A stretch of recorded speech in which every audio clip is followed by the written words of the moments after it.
Chapter number 11 पढ़ने वाले 6 class की। ठीक है, आज हम पढ़ेंगे लंका विजय। लंका की तैयारियां रात भर चलती रहती है, सभी तत्पर रहते हैं, सभी उद्रिक्त रहते हैं और सभी कूच से पहले सुग्रीव ने सब सुबह सुबह जब वो युद्ध के लिए जाने से पहले तो सुग्रीव सभी बंदरों को संबोधित करते हुए क्या कहते हैं, जो ये युद्ध है बहुत ही भयानक होने वाला है, ये युद्ध बहुत ही ज्यादा भयानक होगा और जो भी सैनिक यहाँ पे जाने वाले हैं वो शारीरिक और मानसिक रूप से स्वस्थ होंगे, जो दुर्बल है यहीं पे रुक जाए। वानर सेना को युद्ध के नियम उन्होंने बताए और रक्षा और आक्रमण के तरीके भी उन्होंने बताना शुरू कर दिया कि युद्ध के क्या क्या नियम हो सकते हैं। वहाँ पे अगर जा रहे हैं तो सबसे ज्यादा हमें सतर्कता कहाँ कहाँ बरतनी है, वो सारे चीजों का ध्यान हमें रखना है। सेना किष्किंधा से धारती गरजती हुई जाती है, किलकारियां भरती होती जाती है, मतलब बहुत जोर से उल्लास से जाती है, उल्लासित रहती है, खुश रहती है और दहाड़ती हुई गरजती हुई जय जयकार लगाती हुई पूरी सेनाएं वहां से कूच पड़ती है किधर, लंका की ओर, है ना। सुग्रीव और जयराम श्री राम की जय जयकार, सुग्रीव की जय जयकार, चारों ओर कोलाहल और पहाड़ों को रोकते हुए वो जाते हैं। नेतृत्व दल क्या करते हैं, सुग्रीव को सेनापति और जामवंत और हनुमान के पीछे थे, जो नेतृत्व कर रहे थे ना, सेना को नेतृत्व कर रहे थे, वो सारे उनके पीछे पीछे जा रहे थे। जामवंत और हनुमान सबसे पीछे थे।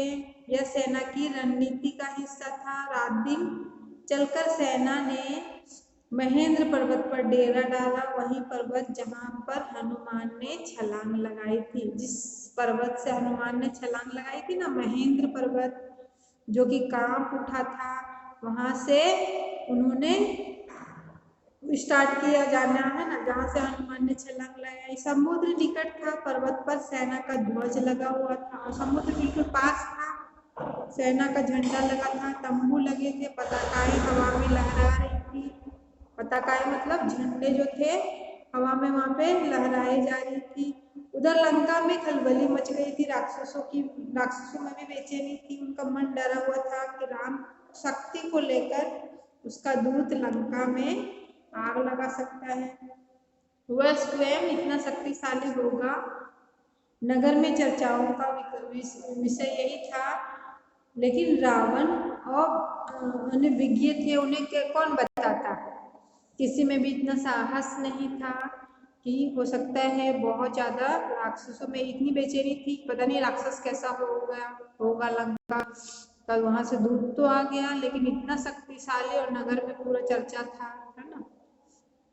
ये चर्चाएं विभीषण ने सुनी, नगर की पूरा हताश हो चुका था, उसे देखा नहीं गया, ऐसी हताश सेना युद्ध नहीं कर सकती है, उसकी पराजय निश्चित है ना। वे रावण के पास गए, उन्होंने सही स्थिति बताया, उन्होंने कहा आप सीता को लौटा दें, आपका सबका कल्याण इसी में है, अगर आप सीता को लौटा देते हैं तो हमारा जो युद्ध है वो बच जाएगा, युद्ध करने से हम बच जाएंगे, हमारा पूरा जो नगरी है वो नष्ट होने से भी बच जाएगा, हमारा पूरी नगरी नहीं तो क्या हो जाएगी, नाश हो जाएगी, सर्वनाश हो सकती है।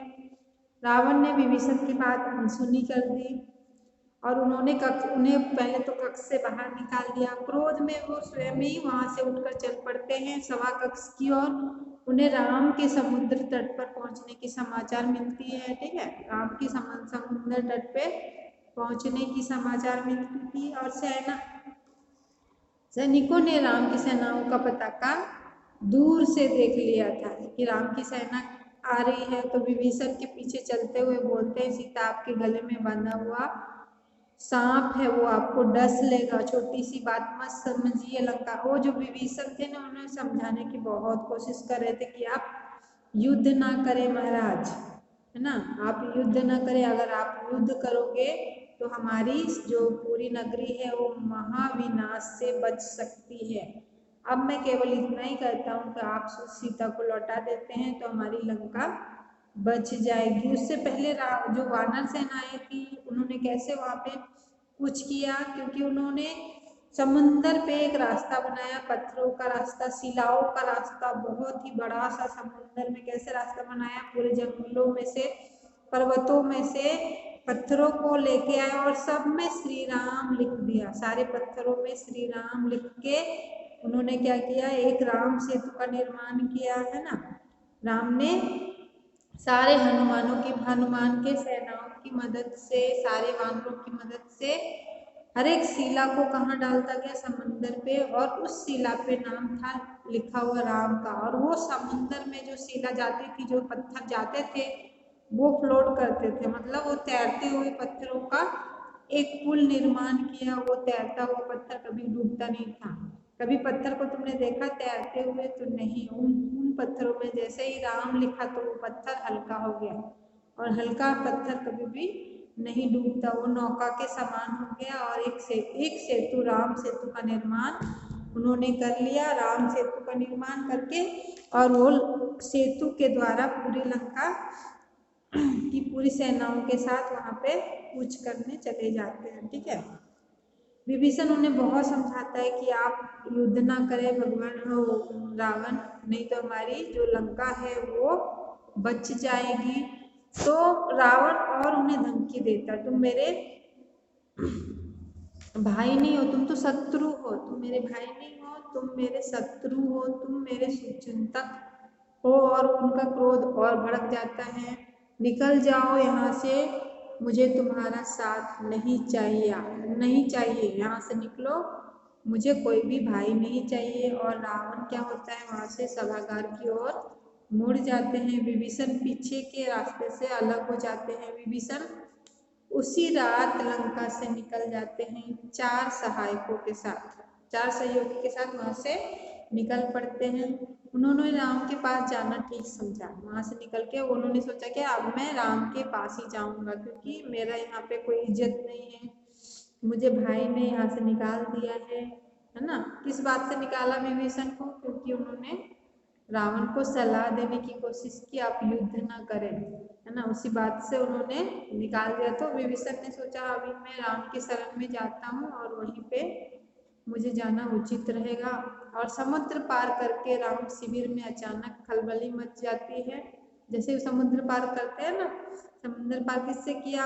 एक राम सेतु का निर्माण किया, है ना, लंका की ओर पहुंच गए और वहां पे उन्होंने टेंट बनाया, शिविर बनाई, और वहां पे अचानक से खलबली मच जाती है। वानर चित्कार करके सबको सावधान कर रहे थे, हमारे शिविर में राक्षस आ गए। विभीषण कुछ देर खड़े थे, वानरों ने उन्हें सुग्रीव के सामने पेश किया। वनराज, मैं लंका का राजा रावण का भाई हूँ, मैं राम की शरण में आया हूँ, आप मुझे उनके पास जाने दे। विभीषण के चेहरे पर डर नहीं था, विश्वास था, शब्दों में षड्यंत्र नहीं था, कातरता थी। विभीषण कहाँ पे आते हैं? राम के शिविर में आ जाते हैं और कहा कि मैं कोई आपका दुश्मन नहीं हूँ, मैं आपका ही शुभचिंतक हूँ, लेकिन मैं रावण का भाई हूँ। और उनके चेहरे पे ऐसा लग रहा था कि सच में वो ऐसा ऐसा लग रहा था कि सही में वो उनसे दोस्ती करने आए, है ना। उसके चेहरे से ही ऐसा लग रहा था, हाव भाव ऐसे दिख रहे थे, ऐसा लग रहा था कि वो उनके साथ दोस्ती करने आए, उनसे मिलने के लिए आए, ना कि उनका हानि पहुंचाने आए, ठीक है। राम के शिविर में जाके और राम से मिलने की याचना करते हैं। फिर भी उनको सुग्रीव को कुछ भी भरोसा नहीं था, कहीं ये विभीषण रावण का जो भाई है कहीं हमारे साथ कुछ नुकसान न करे। तो विभीषण ने क्या कहा, मेरा नाम तो विभीषण है, रावण ने मुझे लंका से निकाला, मैंने उनसे सीता को लौटाने की कही थी, क्रोध और अहंकार में चूर रावण ने मुझे सभा में अपमानित किया, मैं प्राण बचाकर आया हूँ, एक बार राम से मिलवा दे, मैं उनसे कुछ कहना चाहता हूँ। सुग्रीव राम के पास गए, राम उनके मन में कुछ शंका था, ठीक है, भी शंका था, अंगद में भी उन्हें संदेह की दृष्टि से देख रहे थे। राम ने बात सुनी और कहा, हमें विभीषण को स्वीकार करना चाहिए, मैं शरण में आए व्यक्ति को कभी भी निराश नहीं करता, यही मेरी नीति है। विभीषण को अंदर लेकर आइए। और विभीषण राम के पास पहुंच जाते हैं। राम ने उनका अच्छा सत्कार किया। लंका का पूरा समाचार पूछा। जल्दी ही विभीषण राम के विश्वास पात्र बन जाते हैं। उन्होंने लंका से बहुत सारी जानकारी राम को दी। रावण और उनके योद्धा की शक्ति के बारे में बताया। कहा कि रावण पर विजय प्राप्त करने के लिए बल और बुद्धि दोनों की आवश्यकता है। विभीषण, तुम चिंता मत करो, राक्षस मारे जाएंगे, लंका को राजगद्दी तुम्हारी होगी और भविष्य तुम्हारा होगा। ऐसा ही राम ने कहा। उन्होंने इससे मित्रता करने के लिए, विभीषण ने राम से मित्रता करने के लिए उनसे दोस्ती का हाथ बढ़ाया और जल्दी ही उनका विश्वास उन्होंने जीत लिया। विभीषण का पूरा विश्वास पात्र बन गया। लंका की पूरी जानकारी राम को उन्होंने दी, विभीषण ने। और उन्होंने क्या कहा कि राम पर विजय प्राप्त करना ये बुद्धि और बल की आवश्यकता है। आप ऐसे ही आप जीत नहीं सकते हो। जब तक आपको मैं सहयोग नहीं करूँगा, आप लंका पे विजय नहीं कर सकते, क्योंकि मैं ही वो जानकारियाँ दे सकता हूँ जो कि मुझे पता है, क्योंकि आपको भी नहीं पता है। वहाँ के जो मार्ग हैं, गुप्त मार्ग, कौन कौन से मार्ग हैं, कहाँ कहाँ महल है, क्या क्या क्या कितने कितने लोग रहते हैं, कितनी सेनाएं हैं, उन सब की जानकारी कौन देगा? बस मैं ही दे सकता हूँ। इसीलिए उन्होंने राम के पास वो जाते हैं और राम के पास जाके